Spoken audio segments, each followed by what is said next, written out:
Duit you nak pegang kan pegang. Duit. Ha. Lagi pegang. Tanda nanti tanda. Ha okey.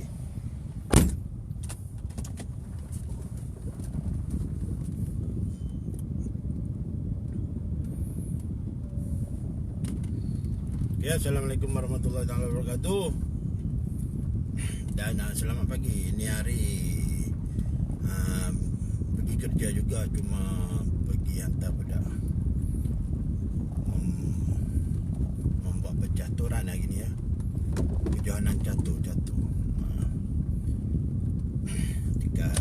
Chinese dekat SMK Chinese. Jadi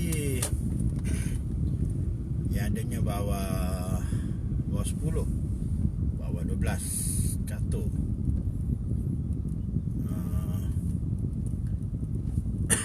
Bermain di Dewan Al-Ghazali ya.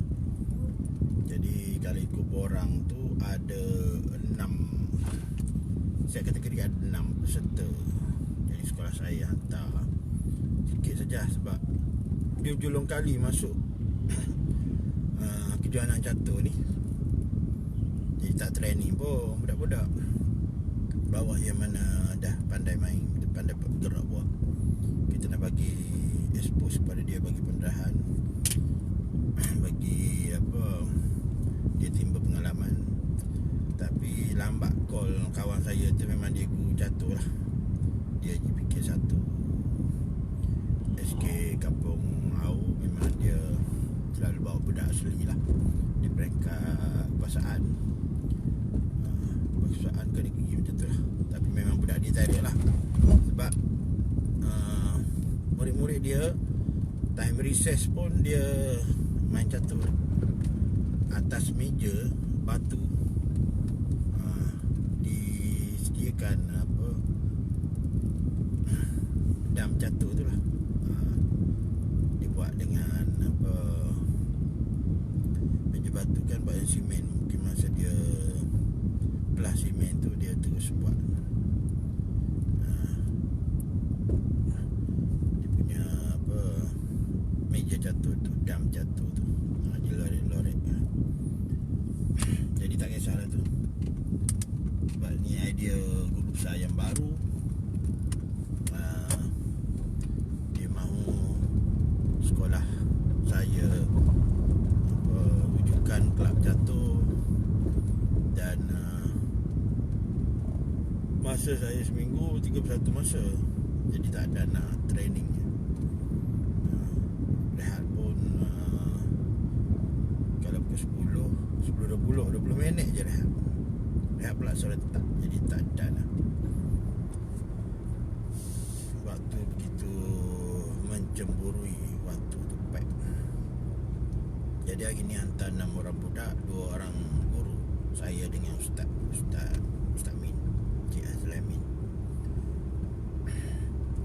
Jadi apa topik kita pada hari ni? Saya tengok dalam Facebook tu, Ustaz Dr. Jamili Kamilin mengulas pasal muzakarah dia dengan lepat pisang pelepat ubi dengan lepat. Jadi saya ada play juga video lepat tu, tapi tengok tak habis lah.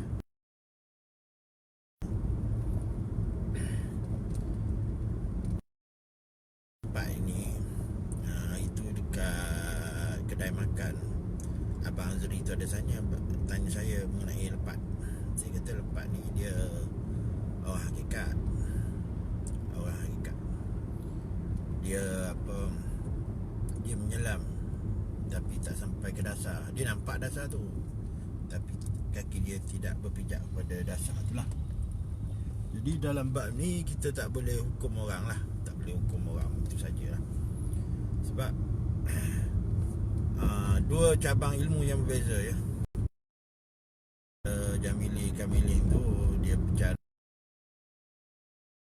kata silap saya, dia bias ke Wahabi sikit fahaman dia. Ayat. Jadi tafsir pun dia ikut tafsir ulama mufassirin. Dia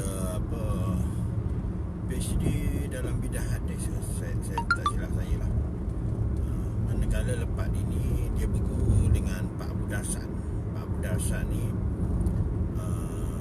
dia orang Johor, kata silap saya orang Muar, tapi dia bekerja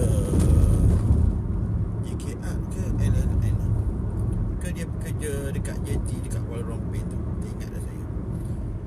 Tapi dia mempunyai ramai guru, ramai anak murid lah. Anak murid,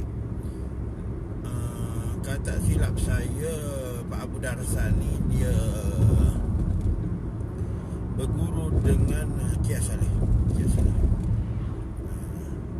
Jadi saya dulu pernah ikuti video lepas ni. Dia cerita dia daripada Penang dengan ayah dia naik Vespa semata-mata cross Banjaran Titiwangsa mencari Pak Abu Darsan. Sebab tu dia pegang betul-betul. Dia pegang betul-betul. Dan guru dia ni memang nama dia naik lah. Di Rompeng seorang ada guru yang belajar dengan Pak Abu Darsan ni, cikgu kaunseling silap saya, cikgu Mizi. Dan member saya cerita cikgu Mizi ni apabila dia beramal, start pada isyak sampai subuh, banyak amalan dia kena buat. Tapi saya dengar cerita setiap kali dia beramal, tasbih putus. Tasbih tu akan putus. Lepas tu dia akan bersambung balik tasbih tu. Lepas tu barulah dia akan beramal balik. Kawan saya tu nak Syabandi holiday, dia cuba bawa yang ratik, yang cikgu Mizi tu bawa. Cikgu Mizi ambil dengan Pak Abu Darsan. Jadi ternyata dia tak boleh bawa lah. Dia tak boleh bawa. Sebab dia mula dulu dia baik. Kalau tak baik, macam mana nak bawa? Macam Bapak Arkan. Bapak Arkan dulu masuk tahlil bersama dengan Bapak Nasyabandi menjadi Ahmadi, pun tak dapat. Gear pertama, gear kedua boleh. Sampai gear Samaniyah, gear ketiga tak boleh ikut. Sebab situ cepat laju. Sebab masa tu kita kena pemahir macam mana nak ambil nafas, nak lepas nafas, lepas tu nak ambil daripada makam mana ke makam mana. Tu ada kaedah dia. Sebab orang tabi'ah ni tak boleh ikut. Kita fikir memang laju lah, memang keras. Dan tak perlulah saya tunjuk kat sini, nanti bergoyang kita ni. Jadi Pak Abu Darsan ni guru saya pernah pergi lah. Bukan guru saya ambil bi'ah, guru saya tempat rujuk pernah pergi berjumpa dengan Pak Abu Darsan. Kata silap saya di Gambang. Di Pak Abu Darsan ni dia, kalau syariat tengok, dia tak solat lah. Masa tu saya pergi tu, dia tak solat lah. Tapi guru saya solat. Tapi dia hampar lah sejadah. Masa guru saya nak solat, dia hampar sejadah lah. Dan guru saya kata, masa tu guru saya ni mungkin dia baru belajar ke, dia tengah mencari ke, saya tak ingat lah. Cuma dia kata kita tak boleh ikut dia. Kita tak boleh ikut dia. Mungkin dia dalam panak. Panak ni bukan dia tak sedar, dia sedar. Kalau tak sedar, macam mana dia nak tahu dia terpanak? Sebab dia dah duduk dalam solat. Dia duduk dalam solat. Jadi kalau dia bersolat pun macam tu juga keadaan dia. Dia kena cerita payah benda ni. Sebab kena jalani sendiri, rasa sendiri, baru boleh tahu. Jadi nak cerita payah. Contohnya awak duduk di luar kereta dengan dalam kereta sama rasanya. Maknanya duduk di luar pun nampak Rasulullah, dalam solat pun nampak Rasulullah. Tu cerita dia. Tu keadaan Pak Abu Darsan tu, guru lepas. Sebab dia duduk atas diri dia tenggelam di alam lahu. Dia tenggelam alam tu. Bagi orang makrifat, dia dalam solat lah tu. Dalam solat macam apa Sunan Kalijaga. Tapi bila cerita kawan syariat, dia kata tak solat. Tak solat apa, dia duduk dalam solat dah. Jadi payah nak bercerita. Sebab orang syariat dia tidak menjalani riadah musyahadah. Dia tak merasa, dia dah duduk tempat tu. Macam mana kita nak cerita benda yang orang tak pernah merasa? Kita nak cerita sejenis buah yang orang tak pernah merasa buah tu. Malaikat orang tu merasa sendiri. Kena apa tidak? Contohnya kita cerita dekat orang, orang tu tak pernah tengok ular. Kita pun cerita dengan dia. Kita kata di tempat saya ada seekor binatang yang tak ada kaki tapi boleh bergerak. Nama dia ular. Tak betul ke? Awak bohong. Jadi macam mana kita nak buat kira macam tu? Jadi solat ni ada peringkat. Ada solat syariat, solat tarekat, solat hakikat, solat marifat. Jadi Allah Ta'ala mengelaskan ataupun nak kata mengelas pun tidak, tapi sebenarnya manusia itu sendiri, hamba-hambanya itu sendiri yang mengelaskan diri mereka. Allah Ta'ala tak kelas pun. Contohnya macam ni, bagi setengah orang, kita ambil orang yang paling umum, paling basic. Bila dia mengaji laisa kamislihi syai'un. Apa maksud laisa kamislihi syai'un? Bagi dia kata Allah Ta'ala ni tak boleh dilihat, tak boleh tengok, tak boleh dikenal. Jadi buat apalah masuk tarekat, mengaji tarekat. Dah dia pegang, dia mengaji dekat ilmu tauhid tu, dia kata tak boleh dilihat, tak boleh dirasa, tak boleh dipandang, tak boleh disentuh. Jadi dia duduk batis kat tu.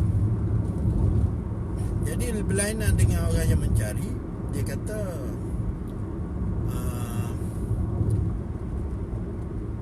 Ta'ala ni boleh dikenal. Dia membawa jalan Allah lah. Ta'ala ni boleh dikenal, boleh dikenali. Sebab ada hadis, ana kuntukan zaman. Aku gudang tersembunyi. Aku ingin makhluk mengenalkan daku. Aku jadikan makhluk untuk mengenalkan daku. Jadi daripada hadis tu, daripada satu ayat Quran lagi, barang siapa buta di dunia maka buta di akhirat. Maksudnya di situ Tuhan boleh dikenali. Sebab tu dia cari. Dan guru jalan ni bukan senang untuk dikenal pasti. Sebab Allah Ta'ala menyembunyikan wali-walinya. Tapi hakikat sebenarnya nak kenal Allah mudah. Tapi nak kenal wali dia ni, kekasih dia ni amat payah. Sebab apa? Sebab Allah Ta'ala ni menyembunyikan wali-wali dia. Kalau apabila jumpa dengan wali dia, jumpa dengan kasih dia, maka ambil bi'ah, terima amalan, menjalani sendiri, dah buat sendiri. Jadi kalau mengikut dengan kafiat dengan amalan yang guru terbagi, dia kata hamba kena jalan ni, hamba tahlil kata 70,000, kata okay, buatlah 70,000. Nak tak nak buatlah, sebab nak kena, buatlah. Selawat dah, istighfar buatlah. Solat ada jenis tarekat, jenis solat tak. Tarekat jenis baca Quran. Dia kata kena satu juz sehari, buatlah. Dia nak kena apa guru baru suruh buat. Sami'na wa ata'na, aku dengar, aku patuh. Jadi ada banyak kategori orang. Dia sendiri mengelaskan diri dia, dia yang mengkategorikan diri dia.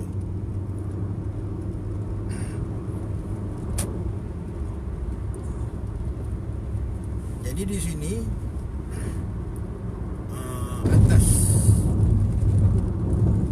atas keinginan, atas kemampuan masing-masing lah, atas kesungguhan masing-masing, maksud saya. Jadi kita tidak perlu mengatakan orang tu tak betul, orang tu salah, orang tu sesat, zindik, murtad. Kita cuma berdoa dengan dia. Kalau kita rasa dia tu tak kena, tak tepat, maka kita berdoa lah. Kita tegur secara berdepan, bil hikmah lah maksudnya. Bila pergi jumpa tu betul dah, tapi apabila datang buat ulasan dekat medsos, maka lepas dia jawab balik. Tu biasa. Berbalas-balas tembakan itu biasa. Sebab lepas pun dia nak bercerita dari segi situasi belah dia. Dr. Jamili Kamilin dia bercerita apa kedapatan yang dia dapat masa percubaan yang lepas. Tapi Dr. Jamili Kamilin ni dia kata lepas ni banyak falsafah. Dia biasa apabila Abu Habib ni dia mendengar ayat-ayat Al-Sufi ni, dia tak boleh tangkap dengan indera pemikiran, dengan IQ dia kata benda tu falsafah. Tapi sebenarnya Imam Ghazali pun belajar falsafah Yunani Greek. Tak. Tapi dia buat falsafah Islam sendiri yang berlandaskan dengan Quran hadis. Jadi ilmu falsafah ni tak ada masalah selagi bertepatan dengan Quran hadis. Jadi Imam Al-Ghazali sendiri pun belajar. Sebab pada waktu itu Islam diserang oleh pelbagai fahaman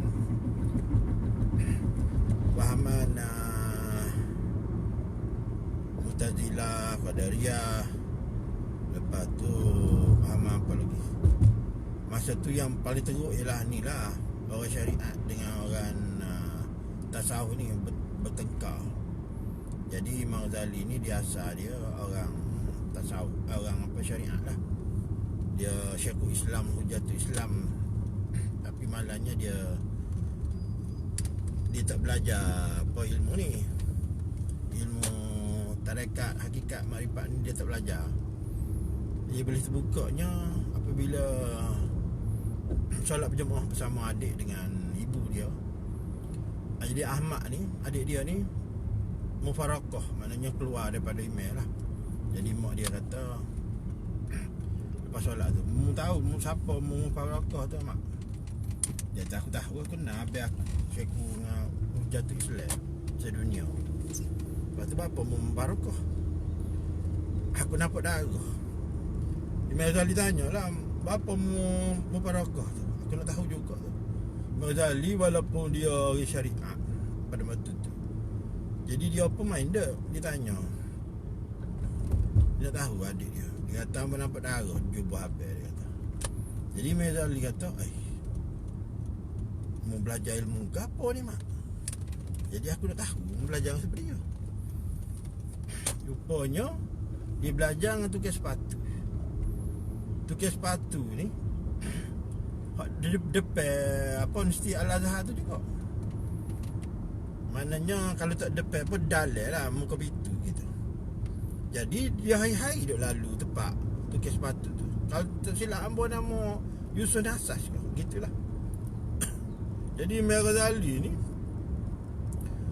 daripada peristiwa tu dia Pak Imam Ghazali ngajar ni tinggi. Naik dengan tangga. Muka dia orang berilmu Dia Hujatul Islam, Syekhul Islam. Jadi dia duk meneng Muhammad dah. Siapa dekar je nak buai dia. Sebab dia masuk bilik kuliah, dia tak kecek sejak. Apa kalau sejak tak kecek. Duk mikir ni, dia kata macam ada lagi ilmu ni. Aku rasa aku dah mengaji habis dah ilmu Ta'ala ni. Ada lagi. Maknanya ilmu Ta'ala ni luah. Macam ambo. Jika aku nak jadi ke 7 hotel itu dakwah, tinta lah. Dia daun-daun menjadi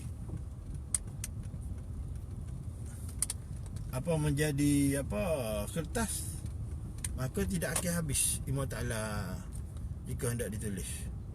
Jadi sambung lain kali pasal hamba dah sampai sekolah. Wabillahi taufiq wal hidayah. Wassalamualaikum warahmatullahi taala wabarakatuh.